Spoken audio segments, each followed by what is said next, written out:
질문 하나 드리겠습니다. 지금 이 순간 당신의 일자리를 훔칠 로봇이 공장에서 걸어 나오고 있다면 그 로봇의 이름이 뭘까요? 하나는 허리를 360도 꺾으며 공중제비를 도는 현대차 아틀라스. 다른 하나는 계란을 깨지 않고 쥐며 당신과 대화하는 테슬라 옵티머스. 현대차는 올해 말 아틀라스를 미국 조지아 공장에 투입하며 3에서 5년 내 상용화를 선언했고, 테슬라는 프리몬트 공장에서 옵티머스 대량 생산을 위해 12개 직무를 대규모 채용하며 1만 대 제작을 목표로 달리고 있습니다.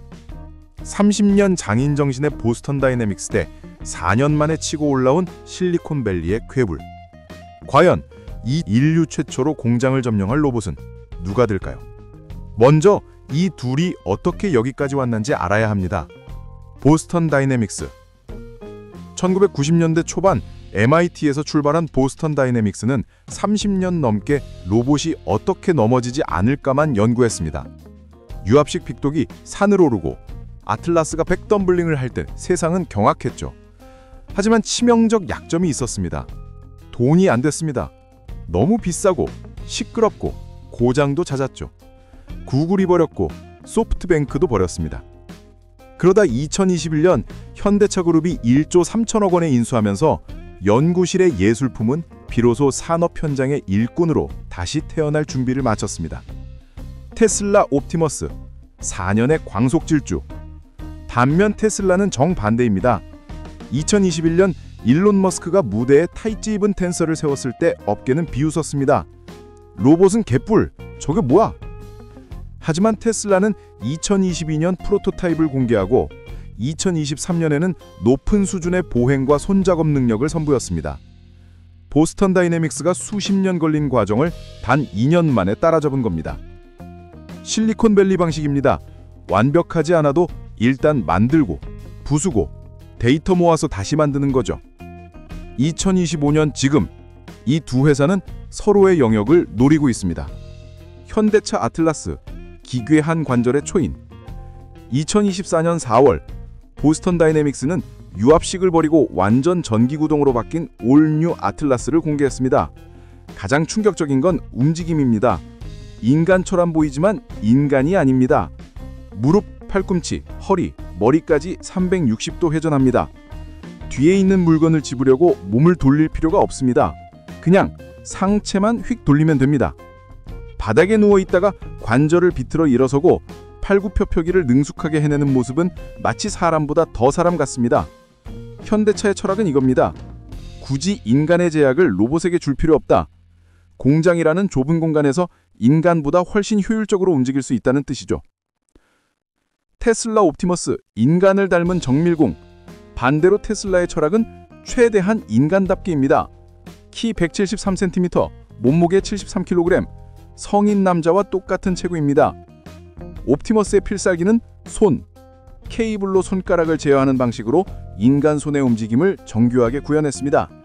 계란을 깨지 않고 쥐는 건 기본이고 셔츠 단추를 잠그거나 바늘구멍에 실을 꿰 수 있습니다. 아틀라스가 무거운 부품을 옮기는 근육맨이라면 옵티머스는 전선을 연결하고 나사를 조이는 정밀 기술자에 가깝습니다. 우리가 쓰는 도구, 문손잡이, 계단이 모두 인간에 맞춰져 있으니 로봇도 인간을 닮아야 한다는 논리죠. 하지만 로봇의 진짜 가치는 하드웨어가 아닙니다. 뇌입니다. 보스턴 다이내믹스는 AI 머신러닝 비전 모델을 활용해 부품의 위치와 종류를 인식하고 정확한 파지점을 판단해 물체를 집어드는 능력을 구현했습니다. 최근에는 인간 모션 캡처와 강화 학습으로 걷고 뛰고 기어가기를 시연하고 있습니다. 기본은 정교하게 코딩된 제어 시스템이죠. 즉, 예측 가능한 환경에서 오차 없이 완벽하게 움직이는 데 특화되어 있습니다. 현대차 공장처럼 정해진 루틴이 있는 곳에서는 실수 없는 베테랑 같은 존재이죠. 옵티머스, 스스로 배우는 AI. 테슬라의 무기는 엔드-투-엔드 신경망입니다. 이게 정말 무서운 점인데요.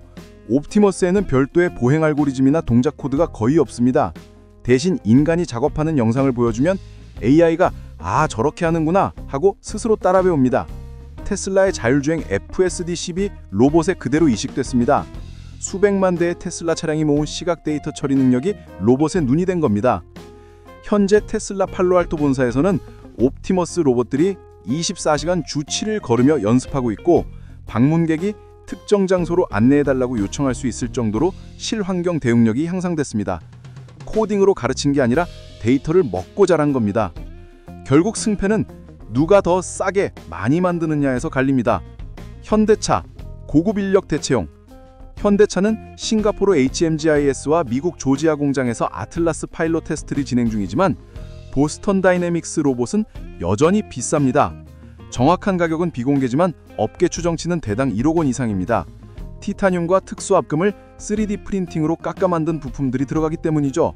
대량 생산보다는 특수 목적의 프리미엄 로봇입니다. 테슬라는 여기서 폭탄을 터뜨렸습니다. 일론 머스크의 목표는 대당 2만 달러, 우리 돈 약 3천만 원입니다. 테슬라는 자동차 제조 노하우로 부품을 자체 생산하고 공급망을 최적화해 원가를 극단으로 낮췄습니다. 테슬라는 올해 최대 1만 대 제작을 목표로 하고 있고, 초기 생산 로봇은 테슬라 공장에 우선 투입해 검증한 후 머스크는 텍사스 기가팩토리에서 연간 1,000만 대를 생산할 수 있는 초대형 라인으로 확장할 계획을 밝혔습니다. 만약 이 가격의 로봇을 시장에 푼다면 이는 로봇계의 모델 T 모먼트가 될 것입니다. 물론 두 로봇 모두 완벽하진 않습니다. 아틀라스의 숙제, 배터리와 내구도입니다. 화려한 움직임은 그만큼 에너지를 많이 씁니다. 하루 8시간 근무에 2~3시간마다 충전하러 가야 한다면 곤란하겠죠. 그리고 복잡한 관절 구조는 고장났을 때 수리가 어렵습니다. 옵티머스의 문제, 신뢰성과 현실 괴리. 2025년 7월 테슬라는 옵티머스 부품 조달을 약 2개월간 중단했습니다. 관절 모터 과열, 변속기 부품의 짧은 수명, 제한된 배터리 수명 등 하드웨어 문제 때문이었습니다. 현장에 투입된 테스트용 옵티머스는 인간 노동자의 절반 이하의 효율을 보이는 것으로 드러났고, 2025년 말까지 5,000대 생산 목표는 수백 대 수준으로 그치고 있습니다. 또한 AI가 왜 그런 행동을 했는지 설명할 수 없는 블랙박스 문제도 여전합니다. 자, 정리하겠습니다.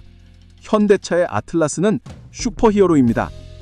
무거운 것을 들고 위험한 곳을 누비며 인간의 신체 능력을 아득히 뛰어넘는 초인적인 로봇입니다. 재난 현장, 건설 현장, 인간을 대신할 가장 든든한 존재가 될 것입니다. 테슬라의 옵티머스는 넥스트 아이폰입니다. 아이폰이 세상을 바꿨듯 가정과 공장에 보급되어 빨래를 개고 설거지를 하고 단순 조립을 하는 범용 로봇을 꿈꿉니다.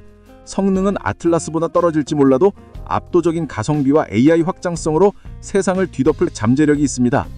로봇 전쟁, 승자는 단기적으로 고성능이 필요한 산업 현장에서는 현대차의 기술력이 빛을 발할 것입니다.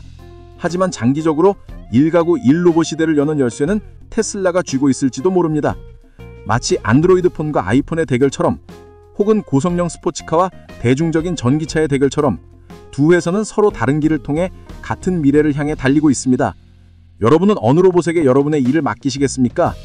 덤블링을 하며 다가오는 아틀라스인가요? 아니면 조용히 여러분의 행동을 학습하고 있는 옵티머스인가요? 하지만 한 가지는 확실합니다. 로봇은 더 이상 미래가 아닙니다. 그들은 지금 여기 우리 옆에서 일하고 있습니다. 시청해주셔서 감사합니다.